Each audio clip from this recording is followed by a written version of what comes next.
Mesdames et messieurs, bonjour et bienvenue à cette nouvelle édition de Rencontre. Aujourd'hui, nous avons le plaisir d'accueillir sur notre plateau Dantes, connu en Chine sous le nom de Dai Liang. Bonjour Dantes. Bonjour. Bienvenue sur notre plateau. Merci beaucoup. Et pour mieux connaître cette vedette de la musique pop-rock en Chine, voyons tout d'abord une courte présentation en images. Dantes, de son vrai nom Christophe Isquin, est lié à la culture chinoise depuis l'âge de 12 ans lorsqu'il fait le pari d'étudier le chinois mandarin en première langue vivante. En 1995, Dantes pose le pied dans l'Empire du Milieu. La rencontre avec Cui Dian, pionnier du rock chinois, lui donne l'envie irrésistible d'aller chanter en Chine. Dantes s'envole en 2000 pour une année en Chine, à Shanghai, où sa carrière artistique chinoise débute. Télévision, cinéma, publicité, la bouffée d'oxygène asiatique porte l'artiste de 22 ans à songer à une idée toute particulière, composer un album en chinois. En 2004, Dantes est à nouveau en Chine, au Conservatoire de Shanghai, pour faire vivre sa musique dans cette partie du globe. En 2006, le double album Parfum d'Extrême, comportant 11 titres en français et 11 en chinois mandarin, est publié et distribué en Chine. Dantes tente l'indépendance pour rester libre dans sa passion. Dantes reprend l'expression à son compte, joue avec ses sonorités et en crée une nouvelle version lorsqu'il chante une expression qui amuse les médias en Chine depuis 2 ans et qu'il a choisi comme titre chinois de son nouveau disque. Dai Liang, ce deuxième album double sino-français de Dantes, invite à découvrir la pensée et les mélodies d'un artiste qui aime à se perdre et à se retrouver en Chine et en France. Vous êtes connu en Chine sous le nom de Dai Liang. Je voudrais d'abord savoir la signification de ces deux noms. La signification des deux noms. Alors Dantes, en fait, c'est un nom que j'aime et que j'ai choisi pour sa sonorité, en fait. J'ai commencé la musique, à composer des chansons quand j'avais à peu près 16 ans et j'ai commencé à jouer en Grèce à l'époque. Et quand je faisais des concerts, on me demandait forcément comment je m'appelais et quel était mon nom d'artiste. Et je trouvais que ce nom Dantes, c'était un beau nom d'artiste. Et en plus, à l'étranger, puisque j'étais en Grèce à l'époque, ça représentait bien la France parce qu'il y a un accent sur le E, hein, et ça représentait bien l'esprit français. J'aime aussi le D de Dantes. C'est comme si c'était une voile d'un bateau qui emmène vers le loin. Enfin, c'est assez poétique. Et puis aussi, j'aime bien la sonorité de ce nom. Par la suite, on m'a toujours dit tu t'appelles Dantes, Edmond Dantes, Alexandre Dumas, le roman, le Comte de Monte Cristo. Mais j'ai toujours gardé ce nom parce que je trouve que c'est un nom qui me plaît, et quelque part qui me va bien. Après, pour Dai Liang, donc c'est mon nom chinois. Déjà, j'aime bien aussi la sonorité de Dai qui se rapproche de Dantes, Dan. Ah oui. Et en fait, c'est un nom qui m'a été donné par un ami chinois, un chanteur, en 2000, quand je suis venu à Shanghai, que j'ai rencontré lorsque je faisais un concert à Shanghai. C'est quel chanteur? Il s'appelle Kang Bing. C'est pas un chanteur, c'est pas un chanteur connu. C'est un chanteur qui a une histoire très particulière, qui chantait à Nanchang, là-bas. Et que j'ai rencontré parce qu'il faisait lui-même ses compositions. Et donc, dans le milieu à Shanghai, il était connu, mais il n'est pas connu dans toute la Chine. Et on s'est rencontrés, on est devenus amis, et on a essayé de me trouver un nom chinois qui soit un peu intéressant. Alors, comme je viens de Lyon, à Liang, je représente Lyon, donc c'est Dai Biao Liang, et c'est devenu Dai Liang. Et en plus, je trouve que cette traduction en français, porter la lumière ou se revêtir de la lumière, comme on revêt un chapeau ou alors comme on met des lunettes, je trouvais que c'était assez joli. Parce que j'ai toujours pensé aussi à mon nom en chinois vu par les Français, pas que vu par les Chinois. Et puis j'ai appris aussi par la suite que Dai Liang c'était un nom courant chez les Chinois et c'est un petit peu aussi ce que je voulais, c'était me fondre dans la masse ici en Chine. Et quand avez-vous rencontré la langue chinoise? Alors j'ai rencontré la langue chinoise quand j'avais 11 ans, en 6e. Vous étiez jeune? J'étais vraiment jeune. À l'époque, en fait, comme tout le monde, hein, comme tous les Français et comme les Chinois aussi, tous les Chinois, on doit choisir une langue étrangère. Bien souvent, c'est l'anglais en France, ou alors l'allemand, ou l'espagnol, ou l'italien. Et j'avais envie de changer, j'avais envie de faire autre chose. Alors j'avais le choix, je me rappelle, entre le chinois, le russe et le japonais. Ah oui. Et j'avais vu quelques films de Bruce Lee. J'ai vu des démonstrations de Kung Fu et je me suis dit, voilà, je vais apprendre le chinois parce que le chinois, ça représentait tout ça. Ça représentait les arts martiaux, ça représentait la calligraphie aussi que j'avais vue. Enfin, c'était tout un imaginaire. Et donc, j'ai commencé le chinois à Lyon en première langue. Et j'ai continué jusqu'à la terminale. Et à part Bruce Lee, à Lyon, est-ce que vous avez rencontré déjà le contact entre les deux cultures, la culture française et la culture chinoise? Bah, quand j'ai commencé le chinois à 11-12 ans, j'avais pas beaucoup d'opportunités d'aller moi-même rencontrer des Chinois, hein, puisqu'à Lyon déjà il n'y en avait pas beaucoup, et puis bon, j'étais vraiment jeune. Par contre, c'est vrai que par l'intermédiaire de mon professeur qui aimait, c'était un professeur français qui aimait beaucoup la culture chinoise. À l'époque, il a fait aimer à tous ses élèves qui apprenaient le chinois en première langue, il a fait aimer la culture chinoise, il a fait aimer aussi l'envie de venir en Chine et l'amour des caractères aussi.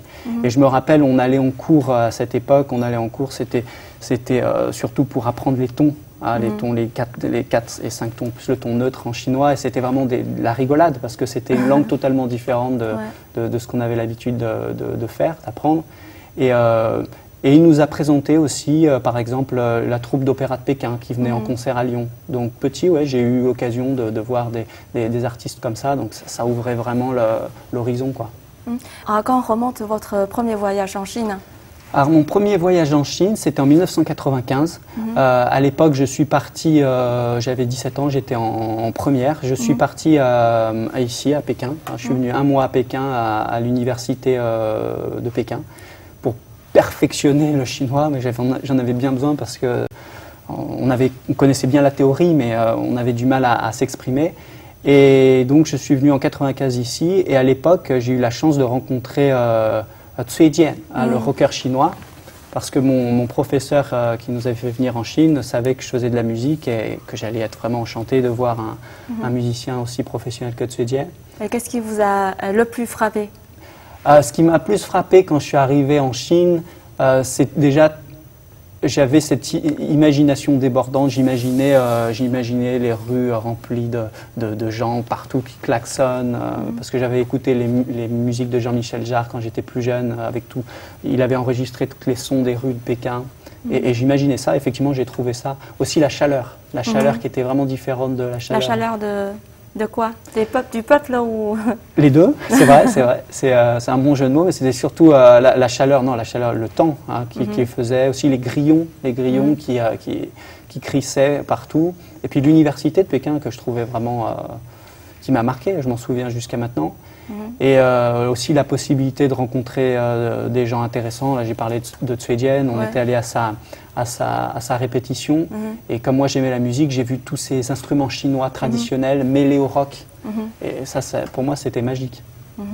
Et c'est Cui qui vous a invité à sa répétition ou quoi? Qu'est-ce que vous avez fait avec Cui? Ouais, en fait, on faisait une interview. On était à l'époque, on était des petits présentateurs. On avait préparé nos questions en chinois. On était trois copains de classe et on parlait un peu chinois, forcément, après 7 ans, heureusement. Et on avait préparé nos questions à Cui Jian, quel genre de musique vous faites, enfin tout ça. Et après cette interview, c'était prévu que Cui Jian nous invite à sa répétition avec son groupe. Vous aimez sa musique? Ouais. Bah, en plus, c'était nouveau, c'était magique. Ça faisait partie de ce premier voyage en Chine. Et qu'avez-vous fait pendant les premières années après votre arrivée? Alors après, je suis rentré en France et puis je suis revenu en Chine en 2000 pour un échange universitaire, et c'est aussi là où j'ai commencé à faire de la musique, on va dire en amateur, parce qu'à l'époque je n'avais pas enregistré mon album, donc ça c'était en 2000. Et puis après, quand je suis revenu en 2004, là j'avais enregistré mon CD franco-chinois en France, et donc j'ai commencé à démarcher les maisons de disques, à me faire des contacts dans le milieu musical, et puis je faisais aussi une thèse sur l'industrie du disque en Chine, donc ça m'a permis de mieux comprendre comment fonctionnait l'industrie du disque en Chine, les différences avec celle européenne ou américaine, et ça m'a permis de me faire des contacts et donc tout de suite d'avoir une vie, je suis basé plus à Shanghai, mais même dans toute la Chine, participer à beaucoup de concours, faire des concerts, faire même un peu de cinéma ou de téléfilm, enfin c'était passionnant. Et pendant votre séjour, vous avez pu appréhender la langue chinoise et vous intéresser aussi à la musique. Vous êtes le premier chanteur français qui interprète en mandarin. Donc pourquoi avez-vous décidé d'interpréter en mandarin? Bah, en fait, c'était surtout un jeu, c'est-à-dire que j'aimais la langue chinoise, j'aimais la musique, j'apprenais la langue chinoise depuis longtemps, donc j'étais assez à l'aise au niveau, écriture, au niveau lecture, et donc ça ne me paraissait pas quelque chose d'infaisable que d'écrire des chansons en chinois. Quand j'ai enregistré ces chansons en France, tout le monde m'a dit « mais pourquoi tu fais ça ? C'est complètement fou comme idée. Hein. » C'est peut-être comme si un Chinois avait l'idée d'aller faire un CD en suédois, alors que ce n'est pas sa langue maternelle et qu'il n'a pas de lien direct avec la Suède. Enfin, ça peut être une illustration. Mais, et donc quand j'ai commencé à enregistrer dans un studio professionnel en France, y compris l'ingénieur du son qui s'occupait de mon CD, il trouvait l'idée vraiment... il ne comprenait pas, quoi. Et en fait, quand je suis arrivé en Chine, pour moi, c'était un jeu. C'était un jeu. Et j'ai participé à des concours télévisés de chant où les étrangers qui chantent en chinois ou de culture chinoise, mais à chaque fois, mon objectif, c'était de placer mes chansons chinoises, les chansons que j'avais écrites moi-même. Et donc, c'est comme ça que c'est devenu de plus en plus sérieux, mais toujours en m'amusant, parce que le but, c'est de faire ça avec le sourire. Et pour un étranger, c'est vraiment très difficile de sortir un album en Chine. Donc, comment avez-vous réussi à faire ça?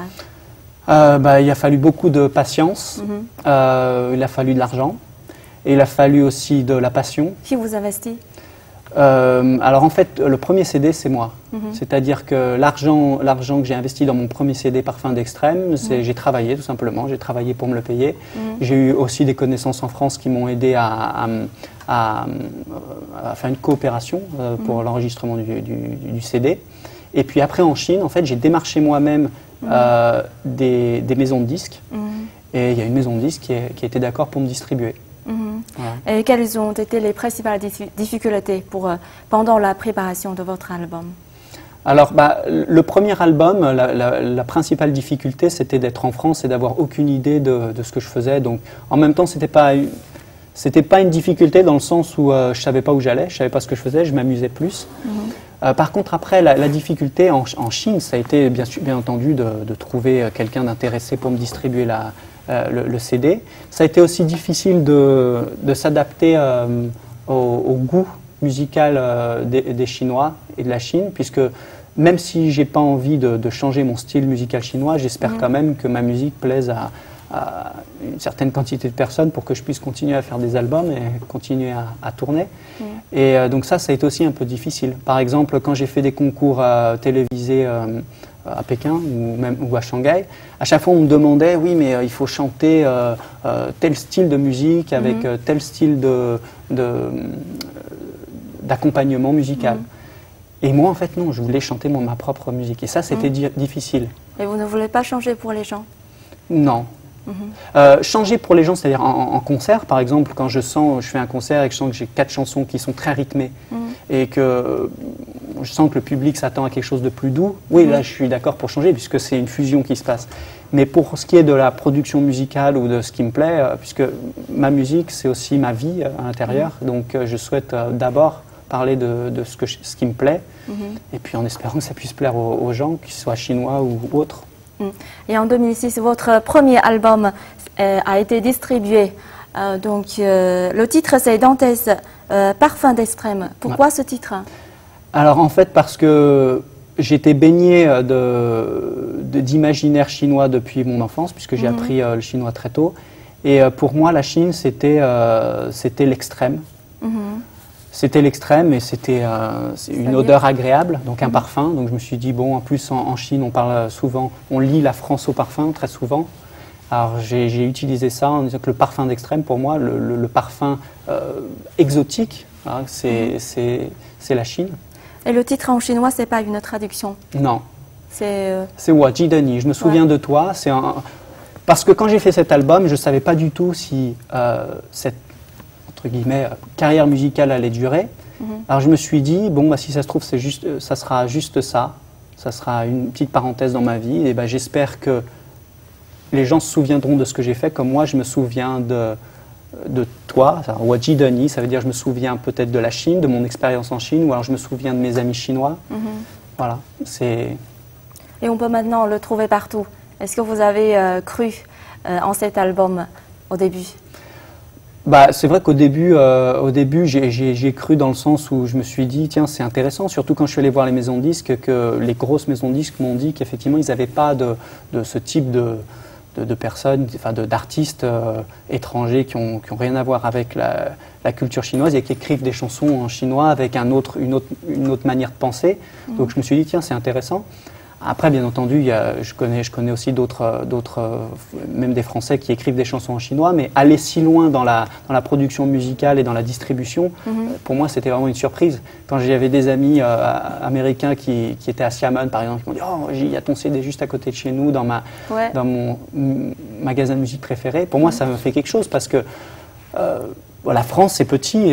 Avoir son disque à Paris ou à Lyon, c'est faisable, mais en Chine, il y a tellement de villes, c'est tellement immense que pour moi, ça représentait quelque chose d'important. Et en 2007, vous avez été invité sur CCTV3, la chaîne de spectacle, pour interpréter ces titres. Ouais. Donc, découvrons ça en images.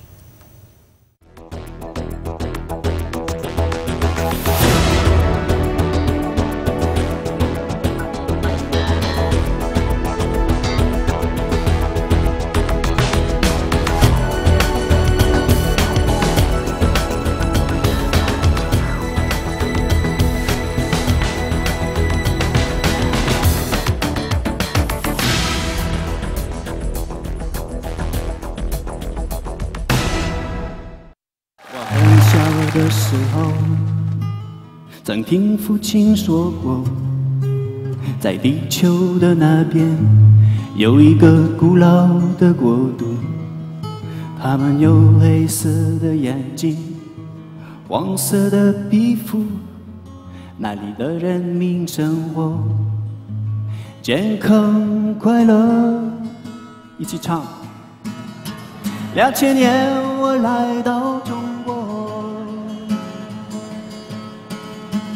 ，2000年我来到中国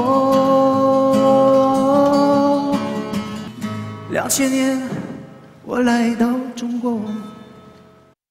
Et j'ai remarqué qu'à travers la chanson que vous chantez dans ce film-là, je suis venue en Chine en 2000, je peux sentir votre amour pour la Chine et pour la culture chinoise. Donc, racontez-nous, comment ressentez-vous la culture chinoise? Bah, c'est vrai que pour moi, la Chine, en fait, ça a toujours été une muse, c'est-à-dire un pays, une culture qui m'a inspiré, parce que ça donne de la distance par rapport à mon pays, à ma culture. Donc ça, c'est la première chose. Et puis, par la suite, la Chine, c'est devenu un pays où je me suis amusé, où je m'amuse.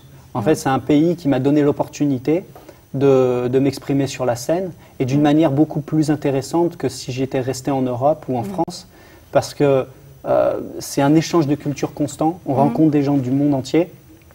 Et puis en plus, cette idée de chanter en chinois, ça, personnellement, ça m'ouvre l'esprit et ça me permet d'aller dans des sujets, d'écrire sur des sujets que j'aurais jamais écrit en français. Et en même temps, ça me permet d'écrire aussi sur la Chine en français. Votre deuxième album s'appelle En haut le paradis, en bas le Dalian, c'est ça? Alors en fait, en français, ça s'appelle tout simplement Dalian. Dalian. Parce que l'idée, c'est d'introduire mon nom chinois au français. Mais dedans, il y a une chanson qui s'appelle ça. Voilà, en chinois, l'album s'appelle Xia You Dalian. Xia You Dalian. Ouais. Et on dit souvent en chinois l'expression Shang You Tiantang, Xia You Suhang. C'est ça. Oui, c'est pour désigner la beauté des deux villes, Suzhou et Hangzhou. Donc, à travers ce titre, qu'est-ce que vous voulez exprimer? Alors en fait, ce que je veux exprimer, c'est justement réutiliser un lieu commun, c'est-à-dire une expression que beaucoup de Chinois connaissent, Shang You Tiantang, Xia You Suhang. Et en général, quand je dis ça avant de jouer en concert, je fais Shang You Tiantang, et puis je laisse un petit espace, et tout le monde s'attend à ce que je dise Sourang, et en fait je dis Tailiang. Ouais. Et ça fait rigoler en fait. Donc le premier objectif de ça, c'est d'amuser les gens. Après, mon sens un peu plus profond, c'est dans ma chanson, je dis que donc, au ciel, il y a le paradis, Et sur Terre, il y a Dai Liang, donc il y a un homme. Mais je dis après aussi que, en fait, je souhaiterais que le paradis soit pas au ciel, mais qu'il soit plutôt sur la terre. Puisque que le ciel soit au paradis, ça me sert pas à grand chose. Ce que je souhaite et ce que j'espère, c'est qu'il soit plus sur la terre. Donc en fait, c'est plus un sens profond comme ça. C'est utiliser quelque chose que tout le monde connaît pour faire rigoler, puis derrière, essayer d'introduire une croyance ou d'introduire une manière de voir la vie qui est la mienne. Est-ce que vous avez rajouté cette fois-ci dans votre nouvel album des éléments chinois? Oui, c'est vrai, j'ai rajouté des éléments sonores chinois en plus que j'avais pas dans mon premier album. Donc par exemple la flûte d'Izi. J'ai aussi rajouté donc cette chanson avec la chanteuse d'opéra de Pékin. Et j'ai une chanson j'ai deux chansons sur une sur Shanghai avec une vielle chinoise erhu. J'ai toujours aimé le son du erhu, j'ai trouvé ça... Ouais. Tu sais jouer? J'ai appris un petit peu, mais il faut 4 ans pour apprendre le erhu, donc j'ai pas vraiment le temps d'apprendre en fait. Et je préfère me perfectionner dans mon chinois ou alors écrire de plus belles chansons. Mais c'est vrai que j'apprécie vraiment de pouvoir mettre aussi, c'est une richesse. C'est ça que j'aime en Chine, c'est la possibilité de mélanger les instruments traditionnels avec ma vision française, occidentale de la musique. Ça rajoute quelque chose d'intéressant. Et par ailleurs, vous avez rajouté quelques éléments traditionnels chinois dans votre deuxième album. Je vois, il y a l'opéra de Pékin, c'est ça? Ouais. Et vous savez le chanter? Je sais un petit peu le chanter, mais je ne le chanterai pas aujourd'hui. Pourquoi est-il présent dans votre album? Il est présent parce qu'en 2005, la télévision de Shanghai m'avait demandé de préparer Gui Fei Zui Jiu, une petite pièce d'opéra de Pékin pour un concours. Et à l'époque, j'ai rencontré une chanteuse d'opéra de Pékin assez connue à Shanghai qui s'appelle Zhao Chun et qui m'a enseigné un petit peu l'opéra de Pékin. Et je trouvais que visuellement, l'opéra de Pékin, c'est très joli. Si en plus on peut le combiner avec un groupe rock par exemple, je trouvais ça vraiment, vraiment beau. Et en plus, la chanson où j'ai introduit l'opéra de Pékin s'appelle La Muse aux lèvres rouges. C'est-à-dire qu'à travers la chanteuse d'opéra de Pékin, à travers son costume, son maquillage, sa manière de bouger, ses gestes, sa manière de chanter, et ben en fait c'est une muse, c'est la Chine peut-être.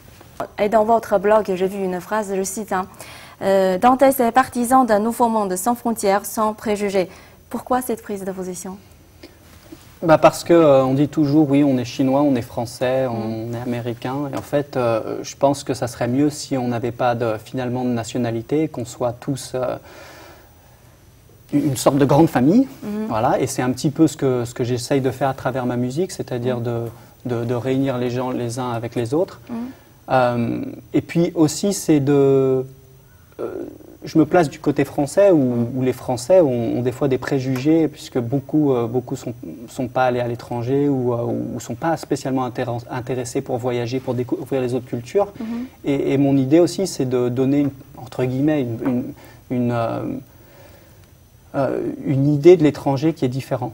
C'est-à-dire d'essayer de montrer à mes pairs que l'étranger aussi, c'est quelque chose d'enrichissant et d'agréable et qu'on peut y découvrir beaucoup de choses. Et peut-être c'est aussi une attitude, votre attitude de la musique, ouais, c'est sans frontières. Tout à fait, ouais, c'est sans frontières. Et par exemple, je peux parler peut-être du concert que je vais faire à Lyon. L'idée, c'est de chanter en chinois en France. C'est que j'aurais pu effectivement faire un concert chanter en français, et bon voilà. Mais je me suis dit, bon, on va chanter en chinois et on va voir ce que ça va donner, est-ce que les gens vont être intéressés, est-ce qu'ils vont aimer. Puisque finalement on chante en anglais en France, on chante en anglais en Italie, en Espagne, et ça passe très bien. Est-ce que chanter en chinois, ça peut aussi passer? Est-ce que ça peut apporter une nouvelle vision de la mélodie, une nouvelle vision esthétique, sonore? C'est ce que j'ai envie de faire, alors on verra bien si ça fonctionne, j'espère. Et tout à l'heure, vous avez mentionné de votre prochain concert à Lyon. Ouais. Donc, qu'est-ce que vous attendez de votre concert? J'espère vraiment que ça soit déjà une fête. J'espère aussi voir beaucoup de Chinois qui viennent me voir, qui viennent m'encourager. Et j'espère aussi voir beaucoup de Français qui connaissent pas du tout la culture chinoise et qui sont peut-être même jamais sortis de leur pays. J'aimerais qu'ils viennent et qu'ils voient un petit peu comment le monde est. En tout cas, avoir une idée un peu différente et entendre des sons différents et une histoire différente. Et comment vous allez faire pour les persuader à venir à votre concert? Si moi, je connais pas la culture chinoise, comment? Les persuader, alors bien sûr, tout dépend. En général, un concert, on persuade les gens à travers les médias, à travers la qualité de sa musique. Mais moi, j'ai jamais voulu persuader les gens. Ce que je veux, c'est proposer quelque chose. Il y a une définition de la culture qui est la culture, c'est faire qu'il y ait quelque chose plutôt que rien. Donc voilà, il y aura un Français qui chantera en chinois à Lyon le 20 novembre 2009. Ben, j'espère que les gens entendront ça et puis que pourquoi pas ils se décident à venir pour voir ce que ça peut donner et puis avoir une nouvelle expérience. Voilà. Donc, et vous faites beaucoup de concerts à Shanghai. Oui. Et vous travaillez aussi avec des artistes chinois. Oui. Je travaille avec donc une chanteuse d'opéra de Pékin.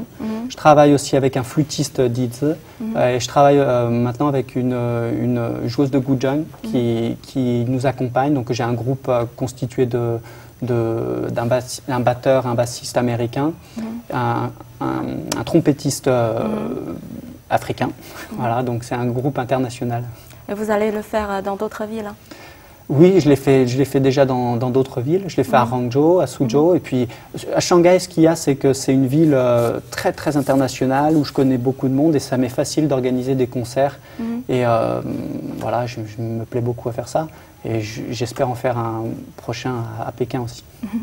Et l'exposition universelle de Shanghai se tiendra l'année prochaine. Oui. Est-ce que vous avez des projets pour cette occasion? Oui, il y a beaucoup de projets qui se font en ce moment à Shanghai. Il y a beaucoup de scènes où on appelle entre guillemets des artistes étrangers pour venir jouer les chansons de leur propre pays ou venir faire un spectacle en relation avec les danses de pays étrangers. Mais aussi, on demande beaucoup de choses nouvelles, hein, des spectacles un petit peu innovants. Donc c'est ce que je compte faire. Je mélange aussi avec un artiste français, Ulysse, qui lui fait de la musique électronique. Donc c'est-à-dire que moi je chante en chinois sur sa musique électronique. Il passe aussi des vidéos, des images de la Chine, des images de la France, tout ça mélangé dans une atmosphère très électro. Donc c'est aussi un projet. Et merci Dantès, je souhaite un franc succès à votre nouvel album et votre concert à venir. Eh bien merci de m'avoir invité. Je remercie également tous nos téléspectateurs de nous avoir suivis. Notre émission se termine sur la musique de Dantès.要关之父，一无所有，让我们。